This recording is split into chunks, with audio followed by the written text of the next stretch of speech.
I'm Rob Licuria, Senior Editor at Gold Derby, here with Victoria Paul, Emmy-nominated production designer on A League of Their Own.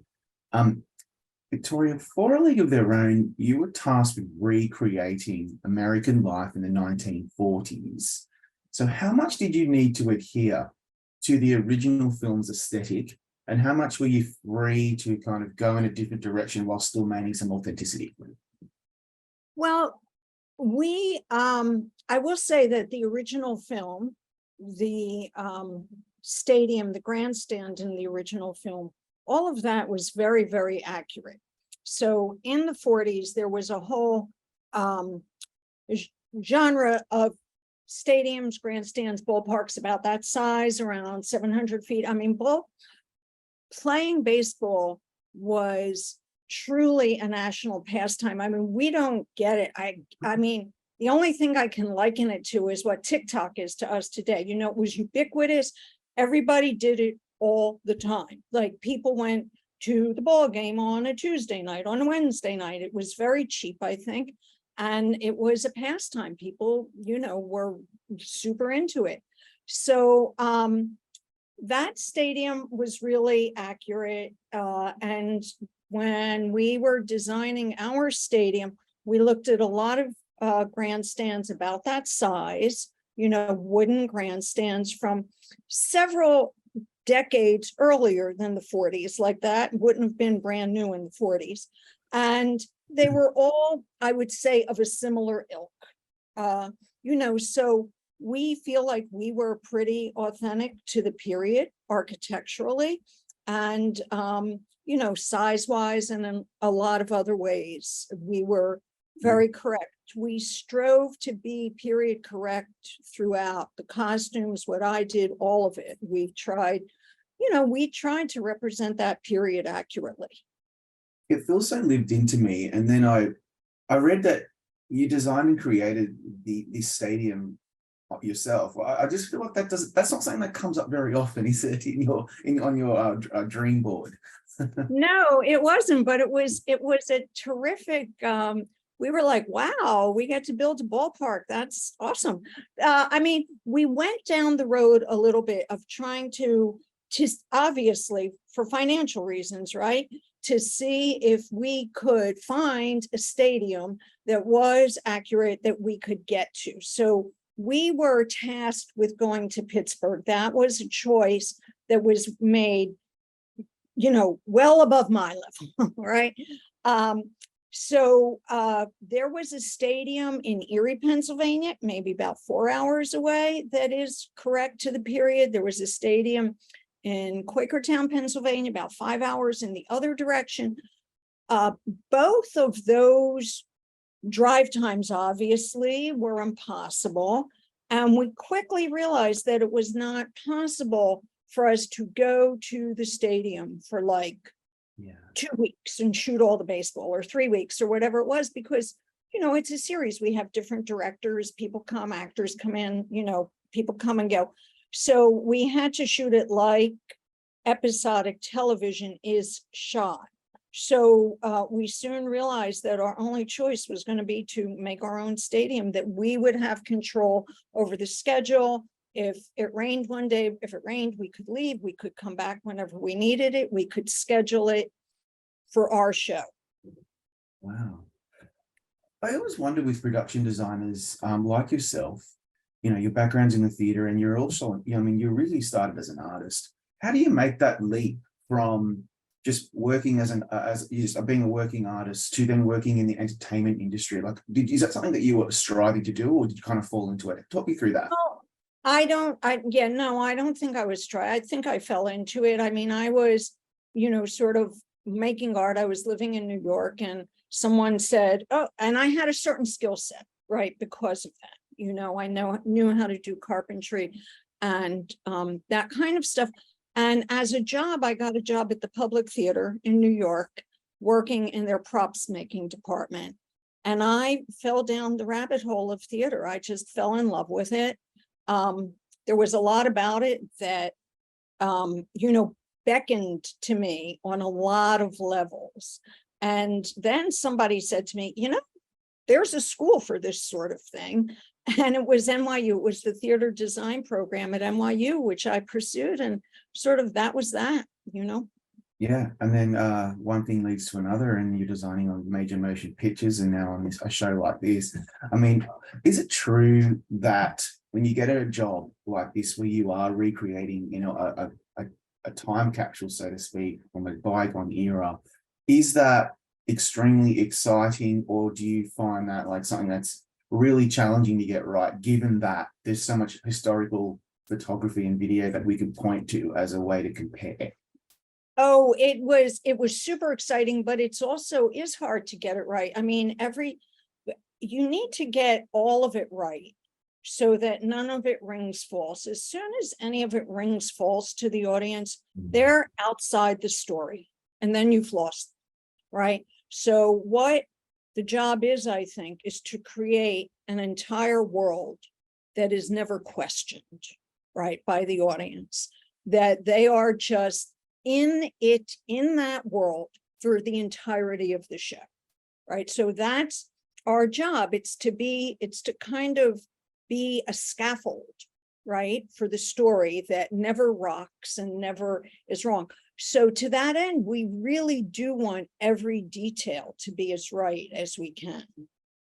Yeah, that's a really good way of putting it. And in fact, I want to take that a little further. A really esteemed production designer once told me that in creating the look and feel of a series, she used the word terrified that her work might come across as just a set with props on it. And so when designing and constructing a series physical space, she's trying to overcome that inherent artifice of what you're doing to make it feel lived in and authentic. Do you share the same views? And if you do, I have to say, I absolutely agree with that. As soon as anything happens, or as soon as I'm looking at a set and it feels like a set, I know we've done something off, right? Something is wrong. It has to just feel like the place it's intended to be, not a set.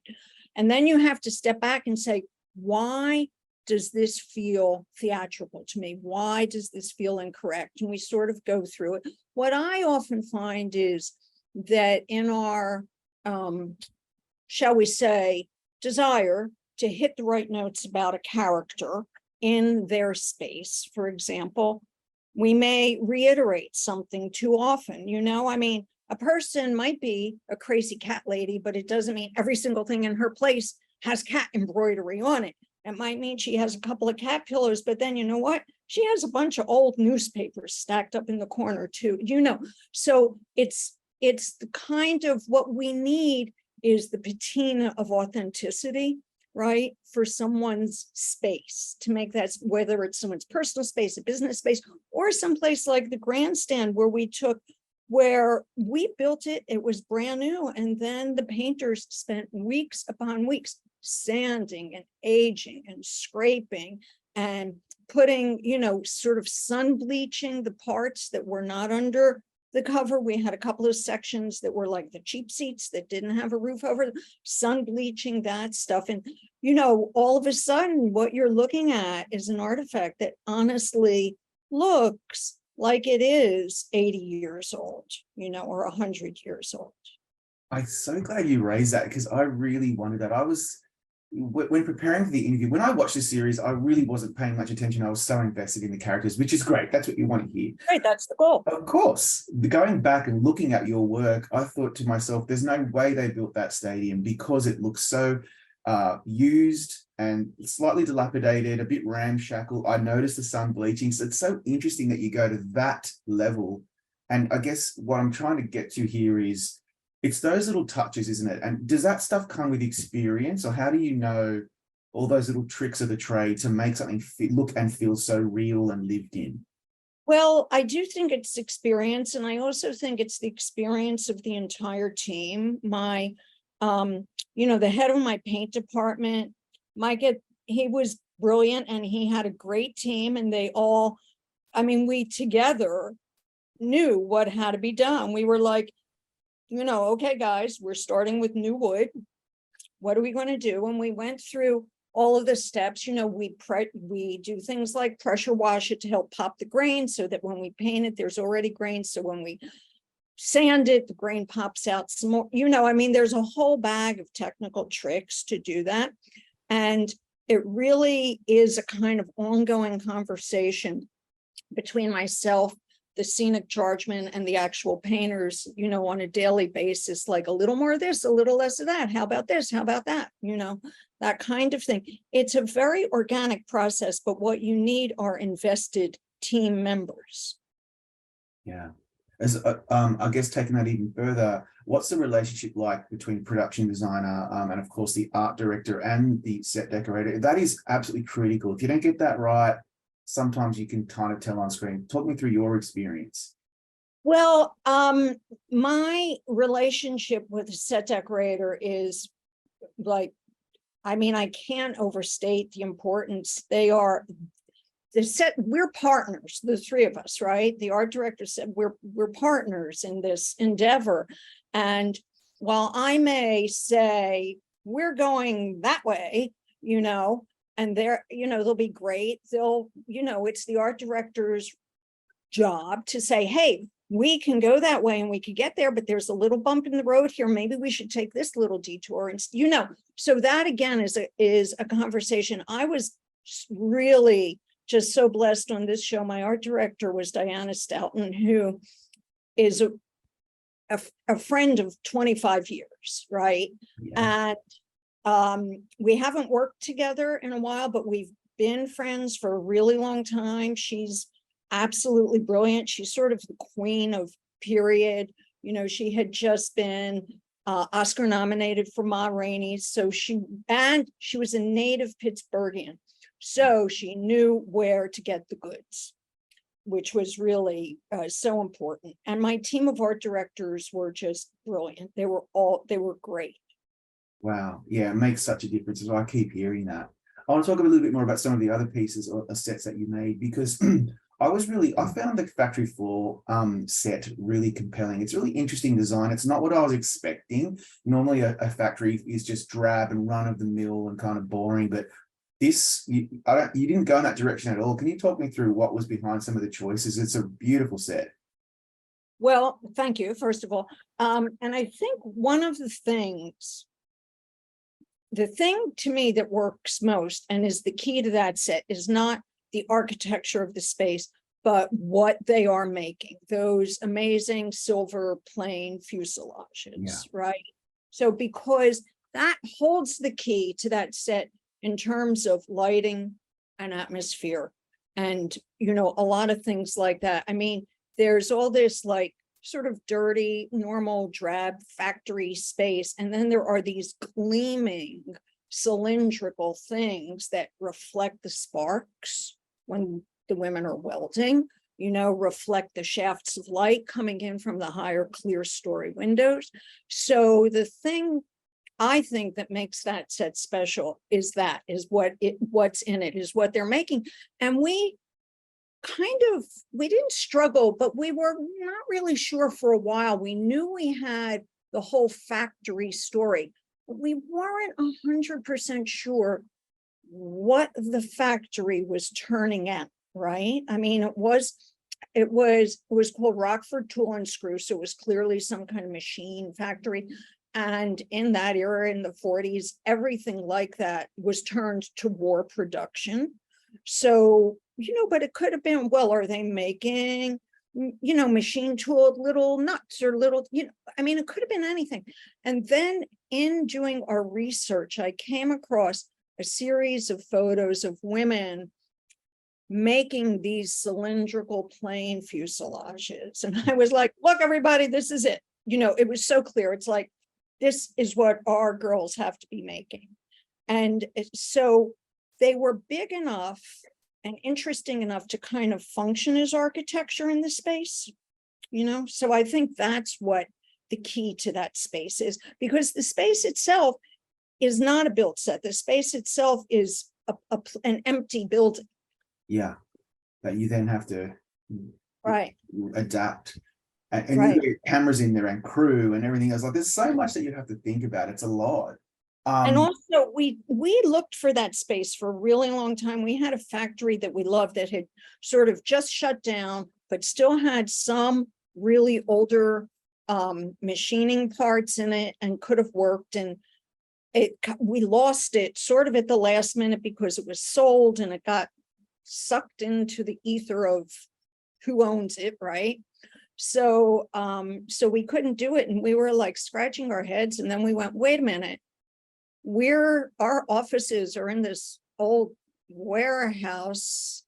Look, we basically we threw the construction guys out of their shop and took that over, and we were like, okay, this is going to be our factory. Sorry, guys, we'll figure out another place to put you. wow. I'm sure you're well aware of this. Maybe you can't quite remember, but it was almost 30 years ago you were nominated for an Emmy for And the Band Played On. I can't believe it's almost 30 years, by the way. I remember that. I remember when that was nominated, that show. Um, what was your most vivid memory of that time? It was a very different place. The world was different and the TV landscape was different, wasn't it? It was a really very, very, very different time. I'm honestly, I'm trying to remember. I think it was for HBO, which was kind of a new entity at that time, right? So we were all like a little bit like, okay, how does everybody get to see this? It was that kind of thing. But what was, for me, that show was, I mean, it was brilliantly written. It was brilliantly acted. It was wonderfully directed. And also for us, it was a period piece, right? It was a period piece. And the material was so moving on so many levels that it was just one of those shows that was like, even as we were making it, we understood like, okay, this is a pretty special moment, like you don't get material like this that often. Yeah, I love hearing that because they don't come around very often. When they do, they really elevate your career and kind of set you off in a different direction. On that note, Victoria, congratulations on some fantastic work on A League of Their Own. And thank you for your time so today. much, Rob. Thanks, Rob. Nice to talk to you. Bye.